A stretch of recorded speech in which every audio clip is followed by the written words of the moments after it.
বেশি প্রত্যাশা করতে যাবেন না, লোভী হবেন না। লোভ আপনার সুখ কেড়ে নিবে। লোভী কখনো সুখী হয় না। লোভীর পকেট কখনো ভরে না যতদিন এটা ভরবে না।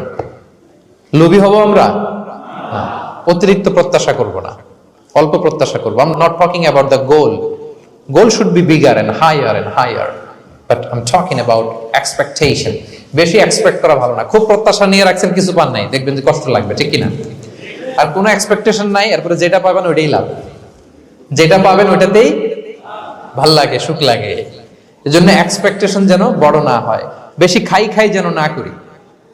হ্যাঁ, কালকে কি খাবো, পরশু, আগামী সপ্তাহে আমার মেয়ের কি হবে, ছেলের কি হবে, ওদের ভবিষ্যৎ, গাড়ি বাড়ি নাই, এই যে অস্থির, এরকম আসলে নাই।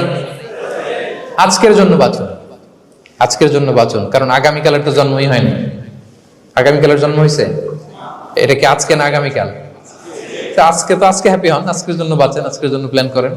আগামীকালের তো জন্মই হয় নাই। কালকে সকালে সানরাইজের পরেই না আগামীকালের জন্ম গ্রহণ হবে, ঠিক কিনা বলেন?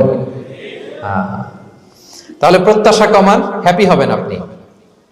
ইমাম গাজালি রাহিমাহুল্লাহ একটা চমৎকার কথা বলতেন। উনি বলতেন, তোমার রিজিকে যা আছে এটা 2 পাহাড়ের মাঝখানে থাকলেও এটা তুমি পাবা, আর যেটা তোমার রিজিকে নাই ওইটা অনেক দূর থেকে আনার পরেও হাত দিয়ে নিয়ে 2 ঠোঁটের মাঝখানে রাখলেও ওটা পড়ে যাবে। কথা বুঝতে পেরেছেন?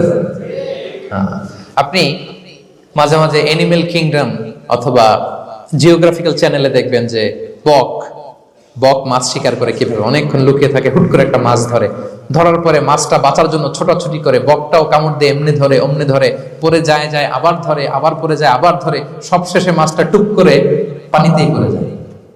কারণ এটা ওর নসিবে নাই। কি বলেন? এটা রুজিকে নাই।